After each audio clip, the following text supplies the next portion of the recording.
Hello out there, my Boomer Time family. It's so good to see you here. And, I really am glad you're here. Of course, I'm your host, Nancy Cogar, and this is Boomer Time. This is where we unpack all issues related to aging, whether it's legal or whether it's quality of life. It's my objective to make the complex clear and the future less frightening while better protecting you, your assets, and your family as you age. We've talked about it before, but the silver tsunami is headed our way. You might say, what does that mean? Well, it's a term used to describe the demographic shift caused by baby boomers aging out. Really, between 1946 and 1964, that age group, which I'm on the tail end of, is entering retirement and aging. It won't be long before there are more of this age group in our country than any other group. And, that wave creates a range of challenges and opportunities, everything from healthcare to housing, even the workforce. So, just a reminder here, I want you to be better prepared for that. When it comes to estate planning, options for caregiving, just long-term care planning, and all the other legal and quality of life issues that I mentioned that come with it. This is not just a Florida issue. Smaller communities like Chattanooga are growing. People are coming from other places, and we're feeling it too. Those challenges that come with everything from housing, like I said, transportation, health, trying to find long-term care facilities, finance, you name it. Boomer Time focuses on more of these issues, and it's my objective to prepare you to better face those challenges. So on today's episode, we are going to talk about, you might say, a sensitive topic, and it may be one of those that's really one of the toughest to talk about: death and dying. Don't turn off the podcast yet. I think this is really beneficial, and you're going to learn some things, and I think this is going to help you. We need to talk about these things. What do you want done with your body when you're gone? Have you thought about that? You really should. It's not as simple as you might think. And if you don't plan, you may be leaving a significant financial burden on your loved ones. So there are lots of options, more than you may realize, and I'm going to talk about some of those. How do you want to go out? Do you want to do it the traditional way? Do you want to do it your way? I've got folks that don't want a funeral at all, or maybe want a big party, and some are even donating their body to science, their entire body. Others may opt for more traditional things, burial or cremation. So whatever you're thinking, or if you haven't thought about it, this is a very important topic. And there's really no escaping it, right? Unless we have some divine intervention that comes to call us home, But, I think God tells us to be prepared, so that's what we're going to try to do. We're going to make you better prepared about the options available for what they call the final disposition of your body, and really talk about why you should plan for this and what might happen, burial blunders, if you don't. Even some of the more bizarre options, and I call them bizarre for a reason, have been people have prepared for their final farewell. So I've got a host of things I'm going to talk about. I think it's really interesting and, hopefully helpful. And we're going to talk about this stuff when I come back.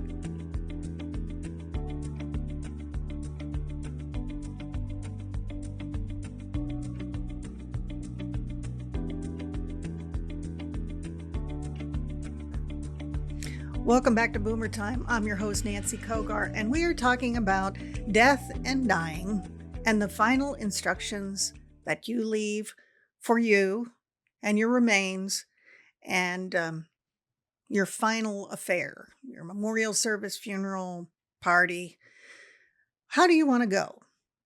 Do you want to become cremated? Do you want to become composted? You can do it. Do you want to be shot into space or into the sea? People are doing it. Uh, do you want a Viking burial on an open pyre? Well, if you do, it's going to require some planning and a financial investment because there's only certain places you can do these things. So before we get into the options, though, I thought it might be interesting to take a look at a couple of send-offs that some other folks had opted for, and they really range from the basic to the ultra extreme, and they're all true. So how about this one? This was a Beverly Hills socialite's plan. When she was young, she was 48 years old, Sandra Eileen West. And you can look this up. It made the newspapers out there. She's a Beverly Hills socialite. And she was buried sitting in the driver's seat of her 1964 powdered blue Ferrari. She was also wearing her favorite lace nightgown.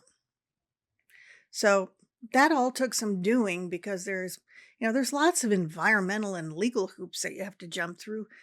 Cars have hazardous materials in them, and people are worried whether that breakdown over time, it could harm the environment, the water system. I don't know. But the vehicle and Ms. West were encased in concrete. They didn't want anybody digging up the car and stealing it, I guess. 300 people showed up to watch what was involved with burying her with her car. You want to see her, she's buried over by the Alamo in Texas. And like I said, it made the newspapers back then. That's pretty extreme, but interesting. So I found another story about an attorney who died, and his wife buried him with his beloved cell phone. And here's what's worse. She continued to pay the bill for the cell phone, and his gravestone had the phone number on it for anyone interested in leaving a message. You think she was a little bit bitter about him, the time he spent on the cell phone? Sure sounds like it to me. Well, those calls aren't getting returned anytime soon. What do you think? Here's one for sports fans that I thought, this is a little extreme. A family member of a Pittsburgh Steelers superfan transformed the entire funeral home with a small stage and furniture from the dead guy's house and placed him in his favorite recliner, gave him his remote control, beer, and cigarettes. And so that was so he could comfortably watch a loop of Steelers football games on TV. I think they're missing something there, but I don't know. What do you think? Let me know. So these are just a bit of them out there, and most people would never choose this kind of send-off for their remains and probably couldn't afford it anyway, right? Let me know with your comments. Maybe you've got a bizarre one to add to the mix. But the truth is, really, and the reason I have this episode today is most people, struggle with even the most basic burial decisions. Of course, no one wants to think about dying, right? But the truth is, we all should. Sometimes family members, have big burial plots that have room for generations, to rest. But you're not seeing that as much. I don't see that as much anymore. Space is at a premium. And we're all moving around a lot more, right? So home may just not be home anymore. I've seen some horror stories too, I'm sure you have too, with the less than reputable funeral homes. That can make you think twice, but the best way, I think, to avoid that is to put a plan in place with someone you know and you trust. Of course, you can move forward with the purchase of an advanced burial plan, which can include, final funeral or memorial service, the burial, and everything that goes with it. And those can be expensive, but they can be deductible, from any long-term care costs. And you've got a plan in place and your family doesn't have to make those decisions. So I find that's a real blessing. Funeral or memorial service, it's not about you anyway, right? It's about those you left behind.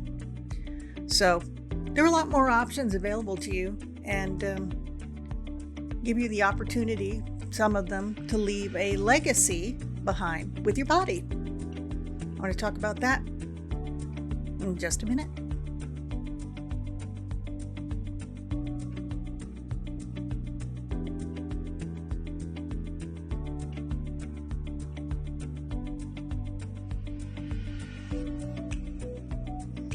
Well, most of us spend a fair amount of time thinking about how they want to impact the world while we're here, but most of us don't spend a lot of time thinking about how we might impact the world after we've died.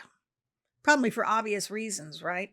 While cremation and traditional burials continue to be the leading disposition options in the United States, there are now a lot more for those interested in thinking outside the box.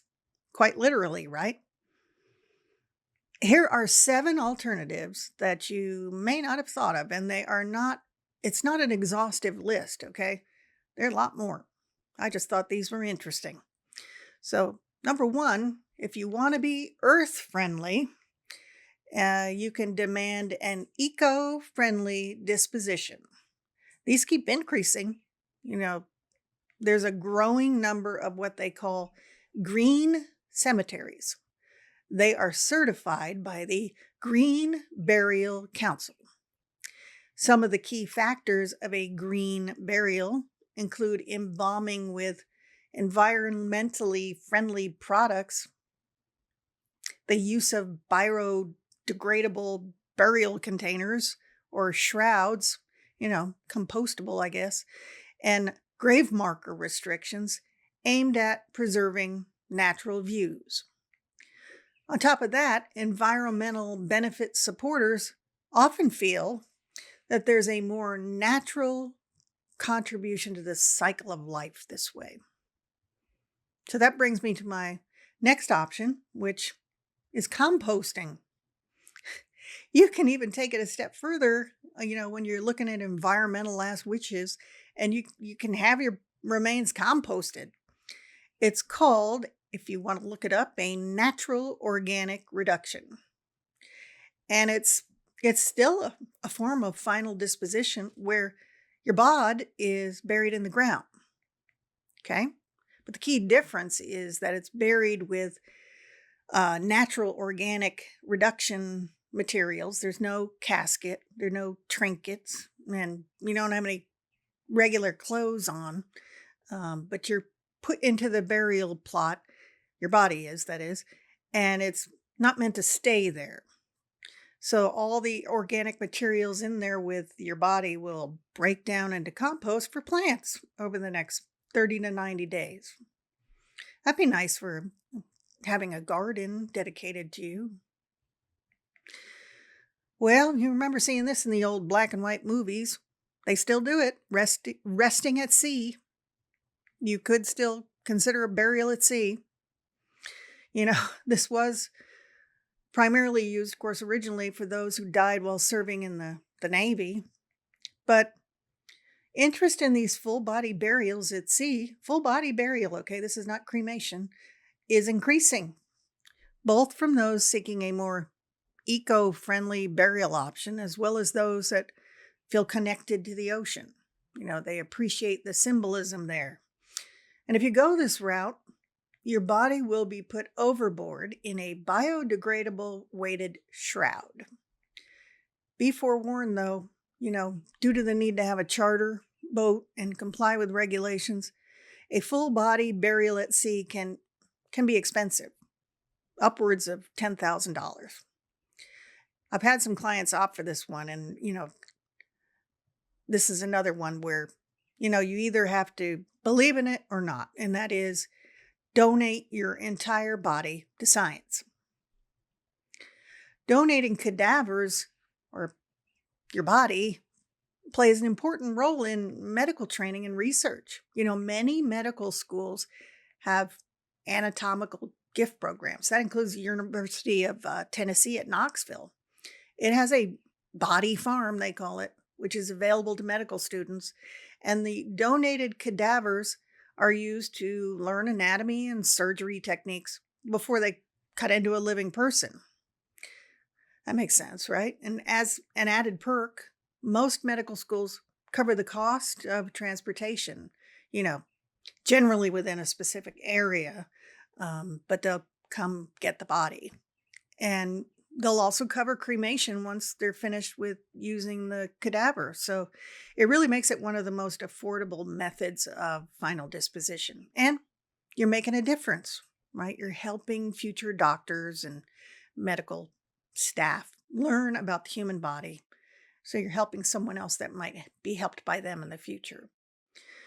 Also, with the help of, certain diseases, dementia or Alzheimer's, especially, uh, donating your body after your death can help with that kind of research as well.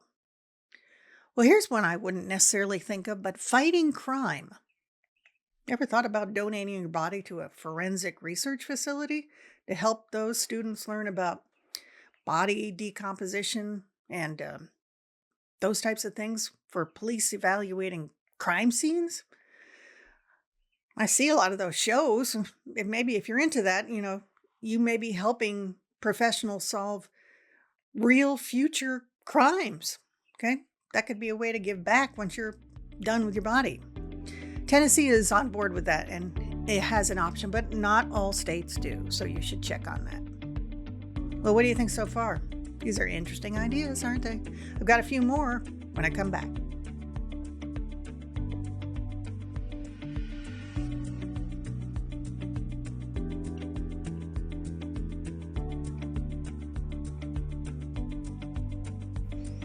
Interesting options, huh? I know, I thought they were interesting. Some of them I've heard, some of them I haven't. There are a lot more out there. It's worth considering, I think. Here's two more for you.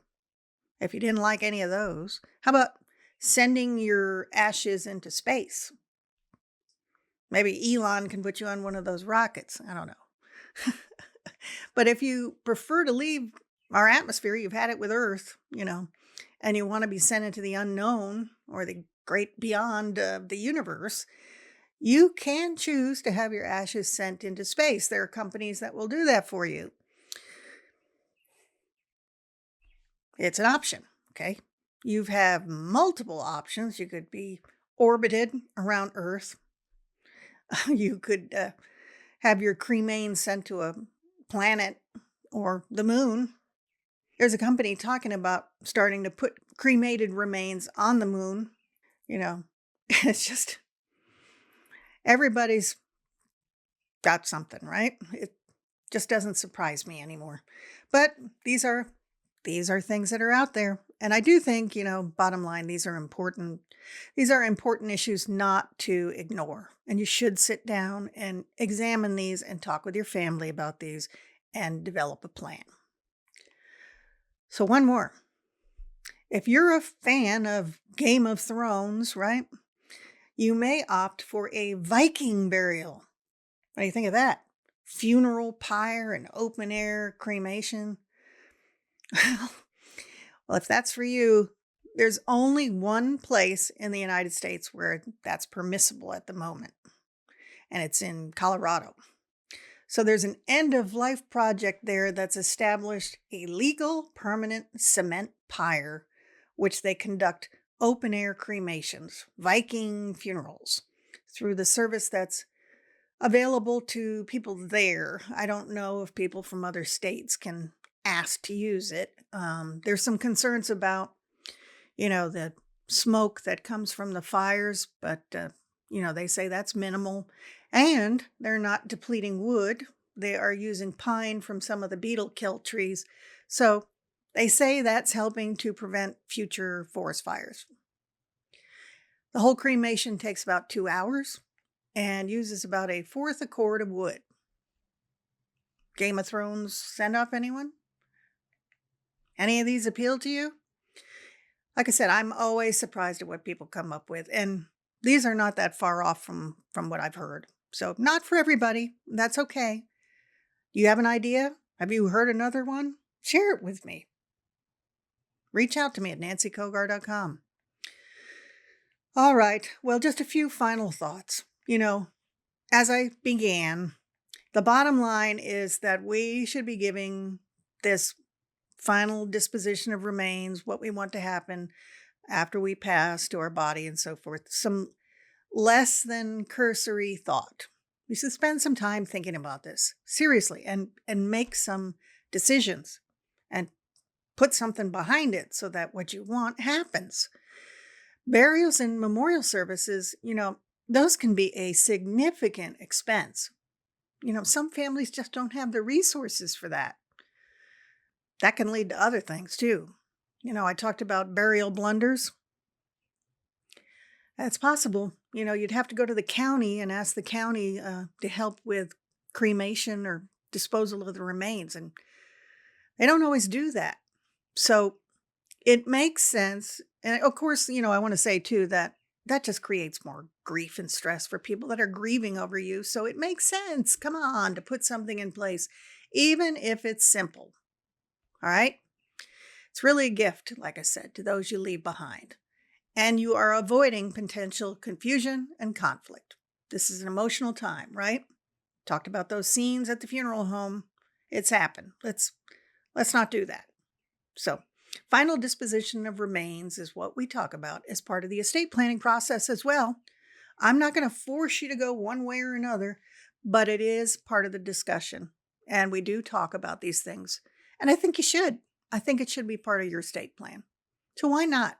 You're leaving instructions about what you want to happen to your stuff, right? What about what happens to you, right? Plus, you need to give someone the authority to claim and dispose your body. Now, sometimes there's issues with that, getting a body released. Worst case scenario is that you don't have anything available to you. Like I said, the family would have to petition the county for disposal of your body. Make sure that your family is taken care of with a reputable business that they can rely on. They're already having a hard enough time experiencing the loss, right?